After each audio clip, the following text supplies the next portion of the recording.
नमस्कार। एमएसएमई की शक्ति से हरित क्रांति हम लाएंगे, सस्टेनेबिलिटी का बीज बोकर भविष्य को सजाएंगे। प्रकृति को नमन करते हुए सिडबी एमएसएमई संवाद कार्यक्रम में आप सभी का हार्दिक अभिनंदन। आज श्रृंखला का 7वां एपिसोड है।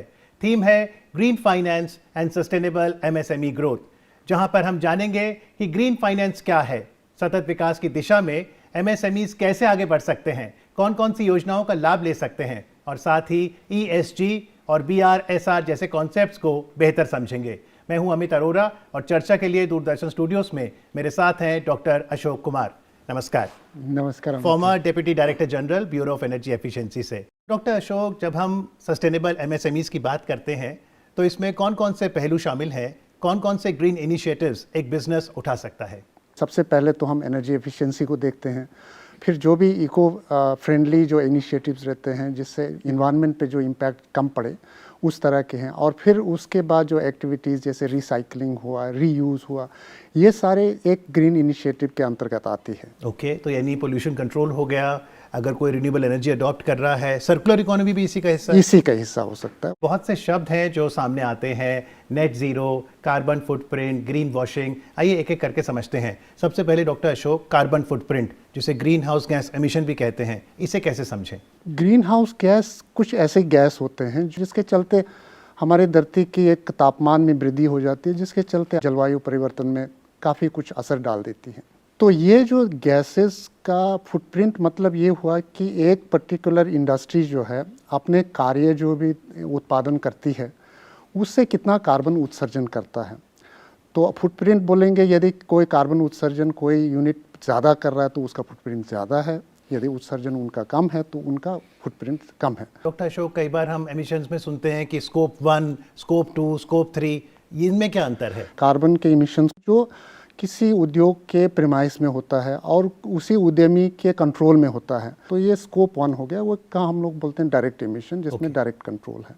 और दूसरा है इनडायरेक्ट इमिशन है, जैसे आपने बिजली यूज़ करना है तो उसमें आपका जो उद्यमी जो उसको इस्तेमाल कर रहा है उसको उतना कंट्रोल नहीं है, इसलिए उसको स्कोप 2 इमिशन बोलते हैं। और स्कोप 3 हो गया कुछ और भी इमिशन जो आपके किसी सामान को लाने के लिए, कुछ लॉजिस्टिक्स के लिए, ट्रांसपोर्टेशन के लिए, उन सब में भी तो जो उद्यमी अपने काम के लिए यूज़ करता है तो उनसे जो इमिशन निकलता है उन सारी कैटेगरीज को हम स्कोप 3 में रखते हैं। यानी हम ये कहें कि स्कोप 1 जो है वो डायरेक्ट एमिशंस हैं, स्कोप 2 परचेज्ड एनर्जी एमिशंस और स्कोप 3 जो वैल्यू एडिशन हुई। बिल्कुल। लेकिन बिजनेसेस के जहन में सवाल आ रहा होगा कि जो आपने ग्रीन इनिशिएटिव्स बताए या कार्बन फुटप्रिंट कम करने की बात कही, ये तो पर्यावरण से जुड़े मामले हैं, तो बिजनेस को क्या फायदा? ये बिजनेस और पर्यावरण दोनों अलग नहीं है। अच्छा। इनका बिल्कुल बहुत ही स्ट्रॉन्ग रिलेशन है। जितना आप बिजनेस को इन्वायरमेंटल फ्रेंडली बनाओगे या ग्रीनिंग करोगे उतना ही बिजनेस में कॉम्पिटिटिव रहोगे। जी बिल्कुल, और इसलिए इस दिशा में सबकी भागीदारी बहुत ज़रूरी है। एक और शब्द जो सस्टेनेबिलिटी के ग्लॉसरी में आता है, ग्रीन वॉशिंग, इसका क्या अर्थ है? असल में ना करके कुछ हम उसको क्लेम करते हैं कि हम लोगों ने ग्रीन इनिशिएटिव किया है, उसके चलते तो उस जो वास्तविकता में जो ग्रीनिंग जो एक्टिविटी की नहीं पर उस पर क्लेम कर रहे हैं ग्रीनिंग, उसको हम बोलते हैं ग्रीन वॉशिंग। एक और वर्ड आता है नेट ज़ीरो, और दर्शकों को बताना चाहेंगे कि भारत ने वैश्विक मंच पर वर्ष 2070 तक नेट ज़ीरो होने का संकल्प भी किया है। तो नेट ज़ीरो का क्या मायने हैं? पूरी दुनिया एक वातावरण के जो क्लाइमेट के चेंज के दौर से गुजर रहा है और उसके कई सारे बहुत दुष्प्रभाव पड़ रहे हैं, और उसको रोकने के लिए ये ज़रूरी है कि जो कार्बन की उत्सर्जन जो है उसको कम से कम किया जाए। तो ये सब देशों का एक प्रण है कि हम अपने देश के टोटल नेट जो कार्बन का उत्सर्जन जो है ज़ीरो करेंगे। एक यूनिट एमएसएमई का यूनिट जो है कुछ ऐसे कार्य करेंगे कि जिससे सबसे पहले तो वो अपना उत्सर्जन कम करें, एफिशिएंसी के एक्टिविटीज़ करें, कुछ मटेरियल सब्स्टिट्यूट करें जिससे उत्सर्जन कम हो। पर फिर कुछ ऐसे प्रोसेस होते हैं जिसमें बिल्कुल उत्सर्जन को ज़ीरो करना मुश्किल होता है।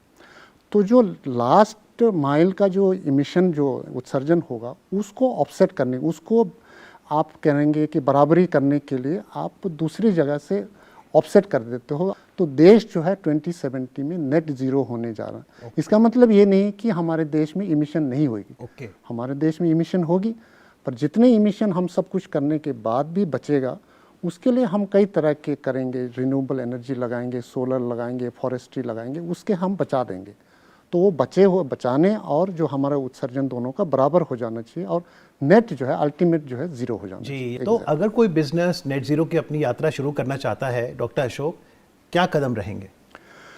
सबसे पहले तो यूनिट को अपने आप को एग्जामिन करना होगा। अपने खासकर अब कार्बन उत्सर्जन में देखें तो सबसे पहला आता है जो एनर्जी के जो सोर्सेज हैं उनका किस तरह के सोर्स यूज़ कर रहे हैं, जिनमें उत्सर्जन ज़्यादा हो रहा है उनको देखना चाहिए। वो अपना एसेस करे, कुछ बेसलाइन सेट करे और कौन सी टेक्नोलॉजी आपके लिए कोई मशीनें लगा सकते हैं तो उस मशीन से कितना बेनिफिट मिल सकता है और उस बेनिफिट भी कितने टाइम पे मिल सकता है। वो सब भी उद्यमी को ये भी जानना ज़रूरी होता है कि मैं अभी इन्वेस्ट कर रहा हूँ तो मुझे रिटर्न कब आएगा। उद्यमी अपने कैपेसिटी के हिसाब से कितना इन्वेस्ट कर सकता है, उस हिसाब से वो टेक्नोलॉजी लगा सकता है और उसके चलते उसका बेनिफिट हो सकता है जो उत्सर्जन हो रहा है। जी, आइए आपके लिए रिकैप करते हैं कि यदि आप भी अपने बिजनेस में ग्रीन ट्रांसफॉर्मेशन लाना चाहते हैं तो स्टेप बाय स्टेप प्रोसेस क्या होगा।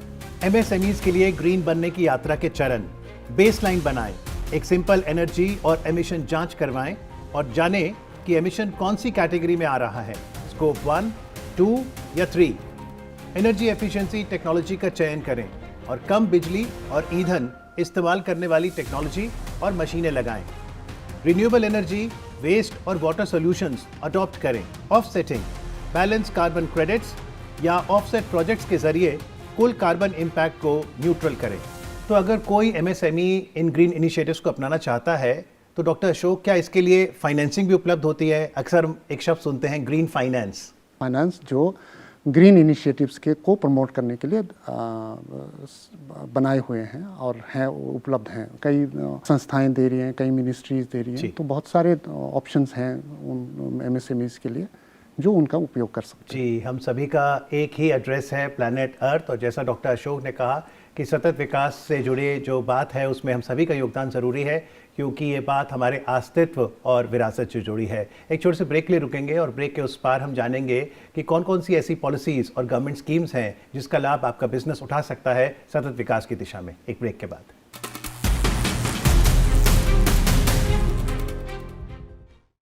सिडबी की 4E योजना जो एमएसएमई के आधुनिकीकरण और ऊर्जा बचत का है सशक्त माध्यम। इसके तहत नई मशीनरी और उपकरणों के लिए 100% फाइनेंसिंग का विकल्प या 75% तक ऋण सहायता उपलब्ध है। अब सालाना 15 करोड़ रुपए तक की ऋण सीमा, जिसमें सोलर प्रोजेक्ट्स की फाइनेंसिंग भी शामिल है। 3 वर्षों से मुनाफे में कार्यरत इकाइयों के लिए 7 साल की आसान पुनर्भुगतान अवधि, 12 महीने के मोरेटोरियम के साथ सिडबी 4E, बचत भी प्रगति भी।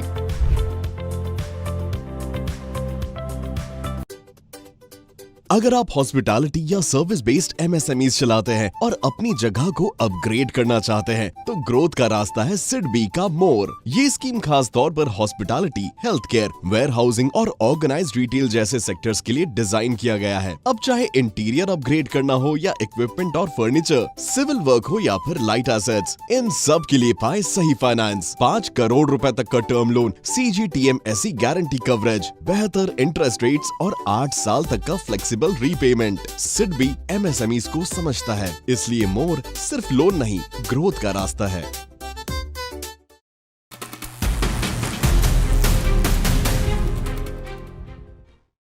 आप देख रहे हैं सिडबी एमएसएमई संवाद। सतत विकास के सफर में बिजनेसेस को बहुत सी योजनाएं मदद कर सकती हैं। इस क्रम में सबसे पहले एमएसई गिफ्ट की बात करते हैं। गिफ्ट यानी green investment and financing for transformation. Doctor Ashok Kumar, क्या है ये योजना? माइक्रो और स्मॉल एंटरप्राइजेस के लिए जो भी इस तरह के जो ग्रीन इनिशिएटिव्स लेते हैं उसमें एक इंटरेस्ट सबवेंशन का प्रावधान है, जिसमें उनके टर्म लोन 2 करोड़ तक के टर्म लोन के लिए 2% का इंटरेस्ट सबवेंशन दिया जाता है और उसी लोन पे 75% के रिस्क जो शेयरिंग की प्रावधान रखा हुआ है। तो ये और इसका जो ड्यूरेशन है करीब 5 साल तक का हो सकता है, ये जो टर्म लोन है। एमएसई गिफ्ट के साथ साथ एक और योजना आपको बताना चाहेंगे, एमएसई स्पाइस यानी scheme for promotion and investment in circular economy. Spice के अंतर्गत क्या खास है? इसी का बाय प्रोडक्ट जो है जो वेस्ट हो जाता Okay. अदरवाइज उसको फिर रीयूज़ करके एक उसका प्रोडक्टिव यूज़ निकाल देते हैं Okay. और उसको हम एक सर्कुलर लूप में डाल देते हैं, जिससे हम लोग जनरली हम ये कहते हैं कि एक सर्कुलर इकोनॉमी का बढ़ावा देने का तो जैसे हम कहते हैं वेस्ट टू वेल्थ, कचरे से कंचन। एग्जैक्टली वो जो इनपुट बना तो वो वेल्थ ही बना है। तो वेस्ट टू वेल्थ का हो गया, not only waste to wealth, ये कार्बन फुटप्रिंट को भी कम करने में सहायता करती है जी। और गिफ्ट की तरह स्पाइस योजना भी माइक्रो और स्मॉल एंटरप्राइज के लिए। तो जैसे आपने गिफ्ट में बताया था इंटरेस्ट सब्वेंशन और रिस्क शेयरिंग फैसिलिटी, यहाँ पर क्या लाभ है? इसमें उद्यमी को एक जैसे कैपिटल सब्सिडी दिया जाता है और capital subsidy to the extent of either 25% of the project Okay. और लिमिटिंग टू द 12.5 लाख, तो विच एवर इज लेस।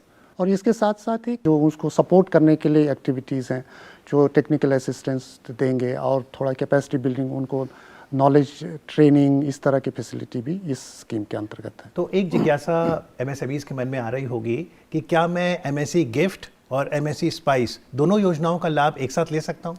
नहीं, अभी प्रावधान यही है कि आप एक में से ही लेना होगा। अच्छा, तो वो चयन उद्यमी कैसे करे?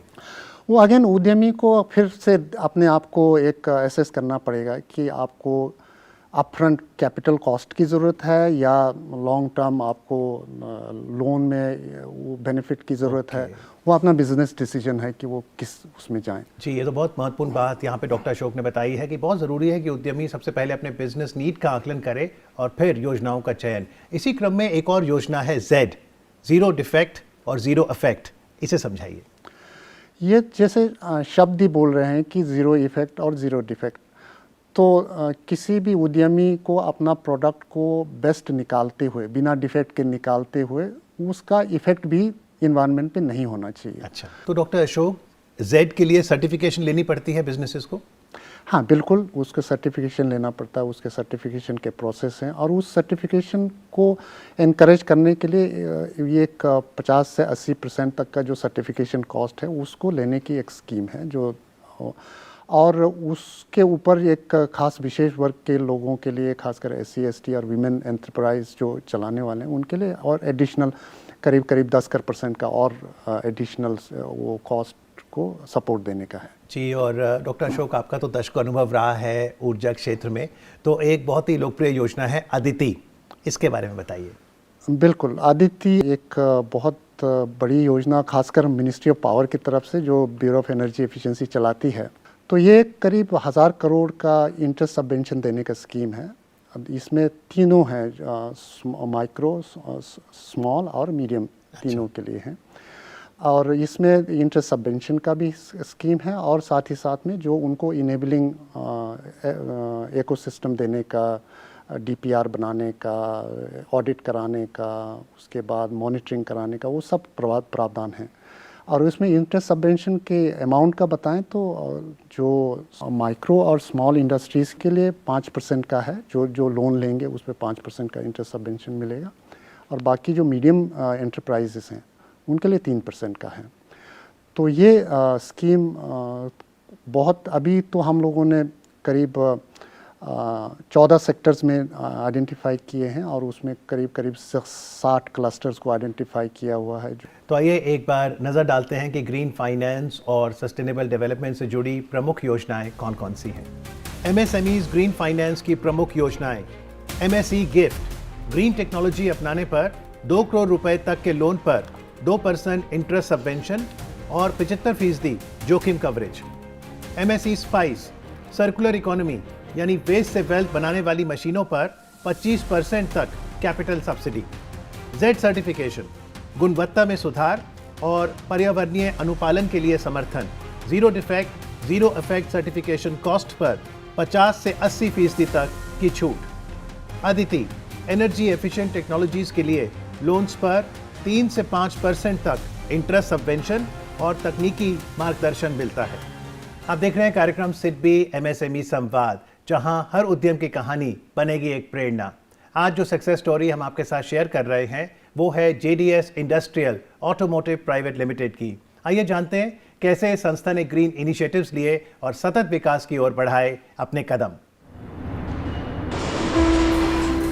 भारत में ऑटोमोबाइल सेक्टर सिर्फ मोबिलिटी का साधन नहीं बल्कि मैन्युफैक्चरिंग एक्सीलेंस और इंजीनियरिंग प्रिसीशन का प्रतीक है। इसी विजन को आगे बढ़ाते हुए वर्ष 2023 में पंजाब के नाभा पटियाला में स्थापित हुई JDS industrial automotive private limited. इस व्यवसाय को आगे बढ़ाया इस कंपनी के प्रमोटर्स ने, जिन्होंने अपने associate concern JDS industrial corporation के माध्यम से ऑटोमोबाइल कंपोनेंट मैन्युफैक्चरिंग में दशकों का अनुभव हासिल किया। हम पिछले 25 सालों से ऑटोमोबाइल कंपोनेंट मैन्युफैक्चरिंग इंडस्ट्री में हैं। एक नई सोच और एक नए विजन के साथ हमने मॉडर्न टेक्नोलॉजी की मदद से मैन्युफैक्चरिंग को नेक्स्ट लेवल पर लेके जाने की कोशिश की है। JDS इंडस्ट्रियल ऑटोमोटिव आज कार हेडरेस्ट्स, रिक्लाइनर जैसे क्रिटिकल कंपोनेंट्स का निर्माण करती है, जो लीडिंग ऑटोमोबाइल मैन्युफैक्चरर्स के व्हीकल्स का अभिन्न हिस्सा है। ऑटोमोबाइल सेक्टर में कंपटीशन भी बहुत है और एक्सपेक्टेशन भी। हर कंपनी को ग्लोबल क्वालिटी स्टैंडर्ड्स पर खरा उतरना ही पड़ता है। एक नई यूनिट स्थापित करना आसान नहीं था। High capital investment, advanced machinery और सस्टेनेबल ऑपरेशंस की चुनौतियां सामने थी। साथ ही कंप्लायंस, एनवायरनमेंट और OEM एक्सपेक्टेशन को पूरा करना भी उतना ही जरूरी था। एक मजबूत फ्यूचर रेडी इकोसिस्टम बनाने के लिए कंपनी को फाइनेंशियल और टेक्नोलॉजिकल सपोर्ट की आवश्यकता थी। यहीं JDS ग्रुप को बैंक द्वारा विभिन्न योजनाओं के अंतर्गत प्रदत्त वित्तीय सहायता ने ग्रोथ की एक नई दिशा दी। बैंक की फंडिंग ने हमें सिर्फ मशीनरी लगाने में मदद नहीं करी, बल्कि हमें फ्यूचर रेडी बनाने का कॉन्फिडेंस दिया। बैंक की फंडिंग से स्थापित फुली ऑटोमेटिक इलेक्ट्रोप्लेटिंग प्लांट ने प्रोडक्शन एफिशिएंसी और प्रोडक्ट क्वालिटी दोनों को नए स्तर पर पहुंचने में मदद प्रदान की। 4E फाइनेंसिंग स्कीम के तहत रूफटॉप सोलर इंस्टॉलेशन ने कंपनी को एनर्जी एफिशिएंट और सस्टेनेबल ऑन ऑपरेशंस की दिशा में सशक्त किया। आज मैन्युफैक्चरिंग मात्र प्रोडक्शन नहीं है, बल्कि एनर्जी एफिशिएंसी, कॉस्ट ऑप्टिमाइजेशन और एनवायरमेंटल फ्रेंडली होना भी उतना ही महत्वपूर्ण है। ये कदम एनर्जी ट्रांजिशन की दिशा में MSME की जागरूकता को भी दर्शाता है। हमने सोलर इंस्टॉलेशन से एनर्जी कॉस्ट को कम किया और एक एनवायरमेंटली रिस्पॉन्सिबल मैन्युफैक्चरिंग मॉडल को अडॉप्ट किया। एडवांस्ड एनर्जी एफिशिएंट मशीन्स की स्थापना ने कंपनी की प्रोडक्टिविटी, स्केलेबिलिटी और कंपेटिटिवनेस को कई गुना बढ़ा दिया। इन सभी इनिशिएटिव्स ने मिलकर JDS इंडस्ट्रियल ऑटोमोटिव को एक मॉडर्न, एफिशिएंट और सस्टेनेबल मैन्युफैक्चरिंग यूनिट में परिवर्तित किया। इनको अपनाने से न सिर्फ एनर्जी कंजम्पशन कम हुआ, बल्कि कंपनी के कार्बन फुटप्रिंट्स में भी कमी आई। मजबूत मार्केट लिंकेजेस और निरंतर उच्च गुणवत्ता प्रदान करने से कंपनी को डोमेस्टिक और एक्सपोर्ट मार्केट्स में एक मजबूत पहचान मिली। आज JDS इंडस्ट्रियल ऑटोमोटिव सिर्फ एक मैन्युफैक्चरिंग यूनिट नहीं, बल्कि ऑटोमोबाइल इकोसिस्टम का एक विश्वस्त पार्टनर बन चुकी है। मैं सभी MSME से यही कहना चाहता हूँ कि गवर्नमेंट एंड फाइनेंशियल एड्स की स्कीम्स को समझिए। मोस्ट इम्पॉर्टेंटली ग्रीन फाइनेंस जैसे ऑप्शंस को अडॉप्ट कीजिए, जो सिर्फ फंडिंग ही नहीं देते बल्कि आपके बिजनेस को फ्यूचर रेडी बनाते हैं। JDS इंडस्ट्रियल ऑटोमोटिव की सफलता इस बात का संदेश देती है कि जब अनुभव को सही दिशा, इनोवेशन को सही संसाधन और सही पॉलिसी सपोर्ट का साथ मिलता है, तो एक MSME सिर्फ आगे नहीं बढ़ता, वो वैल्यू भी क्रिएट करता है, रोजगार बढ़ता है और देश की उन्नति में अहम भागीदार बनता है। ये कहानी दर्शाती है कि ग्रीन फाइनेंस मात्र एक विकल्प नहीं, बल्कि MSMEs के लिए एक ग्रोथ इनेबलर बन चुका है। करना हो पूरा सपना तो कर कुछ अपना। A beautiful story of transformation there Ashok ji. बिल्कुल अमित जी, आपने देखा कितने सारे इन्होंने ग्रीन इनिशिएटिव्स लिए हैं और उसके चलते कितने उनको फ़ायदे हुए हैं प्रोडक्टिविटी में और इमिशन रिडक्शन में। तो आई थिंक जो इन्होंने काम किए हैं वो बाकी उद्यमियों के लिए एक प्रेरणा बनेगी, एक एग्जाम्पल बनेगा, एक डेमोन्स्ट्रेशन टाइप है जो इनको देख के वो अपने यूनिट्स में लगा सकते हैं और जिससे उनको भी इसी तरह का फ़ायदा मिल सकता है। जी बिल्कुल सही। एक और छोटे से ब्रेक के लिए हम रुकेंगे और ब्रेक के उस पार आपके साथ शेयर करेंगे कि ESG और BRSR कॉन्सेप्ट्स क्या हैं और साथ ही ऑडियंस के सवालों को भी शामिल करेंगे ब्रेक के बाद।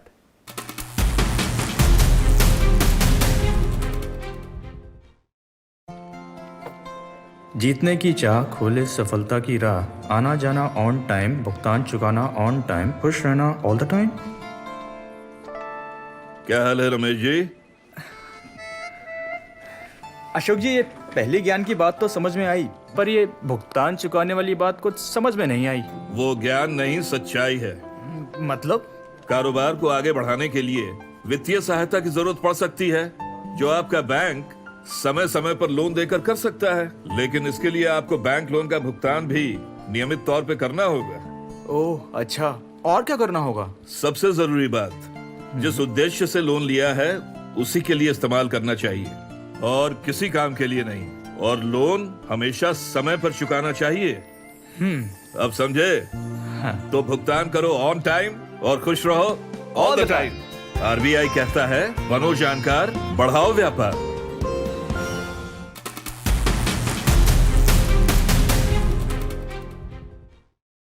आप देख रहे हैं कार्यक्रम सिडबी एमएसएमई संवाद। आज हम बातचीत कर रहे हैं ग्रीन फाइनेंस और सस्टेनेबल एमएसएमई ग्रोथ पर। चर्चा के लिए हमारे साथ डॉक्टर अशोक कुमार हैं, पूर्व deputy director general bureau of energy efficiency से।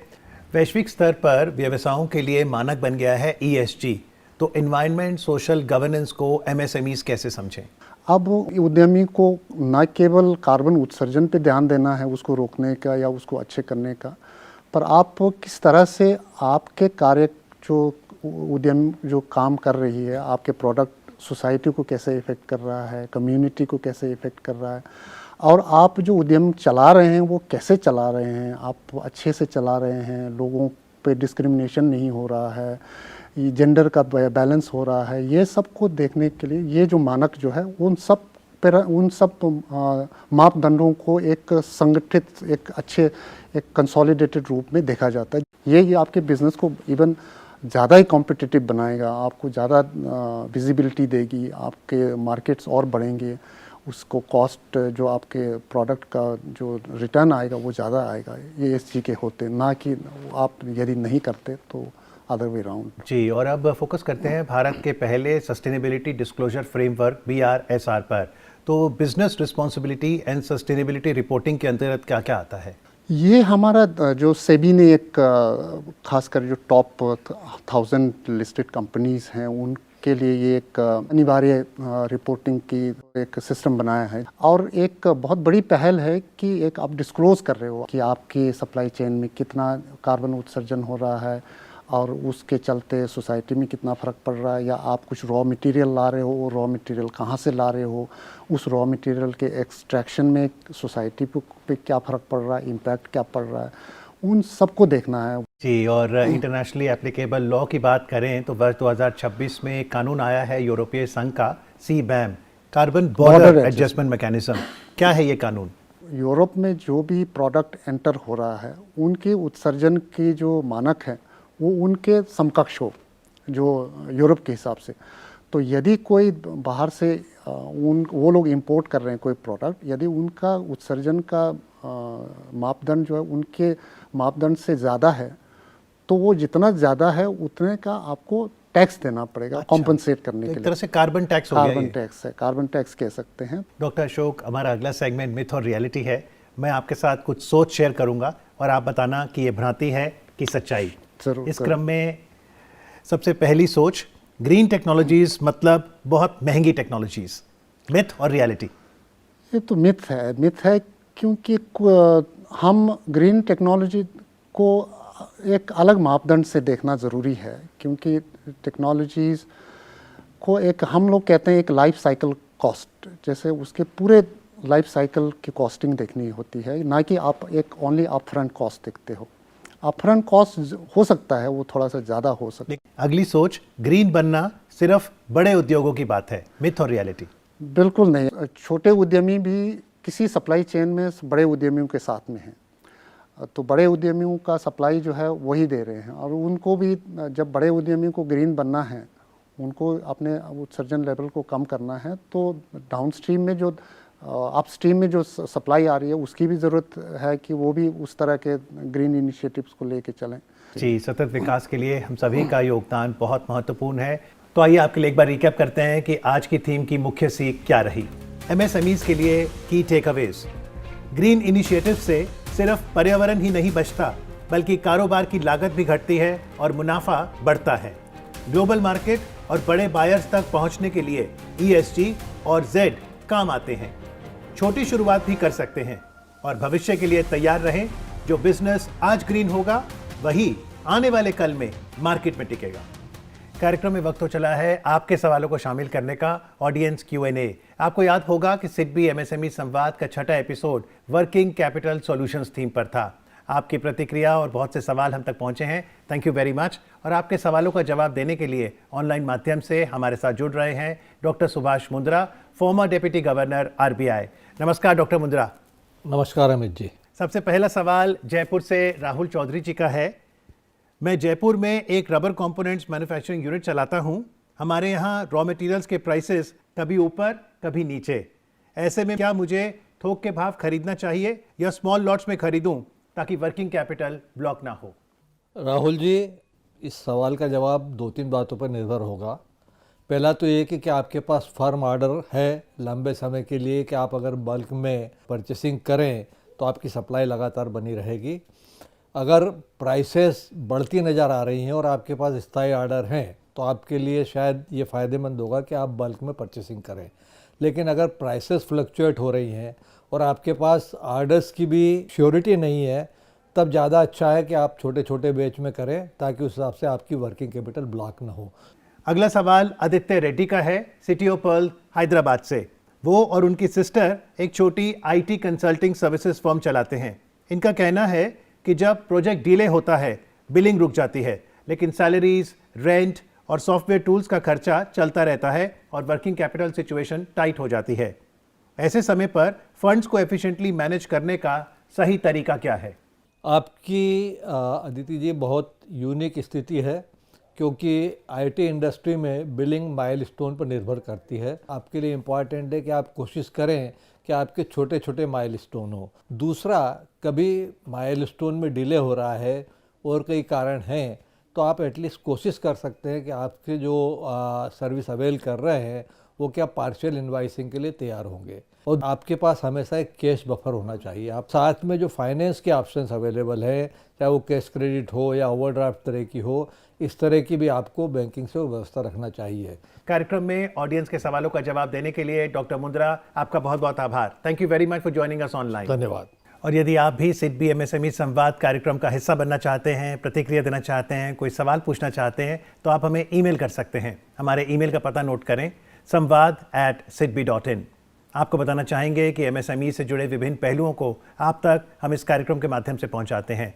हर दूसरे और चौथे सैटरडे को आप दूरदर्शन पर यह कार्यक्रम देख सकते हैं। जाने से पहले आपको बताना चाहेंगे कि इस श्रृंखला का जो 8वां एपिसोड होगा उसकी थीम होगी पॉलिसी अवेयरनेस फॉर MSMEs, जहां पर हम जानेंगे कि क्यों ज़रूरी है कि हम गवर्नमेंट स्कीम्स और योजनाओं के प्रति सजग हों। आज कार्यक्रम में आके जानकारी देने के लिए डॉक्टर अशोक कुमार, आपका बहुत बहुत आभार। मुझे यहाँ बुलाने के लिए बहुत धन्यवाद। Thank you.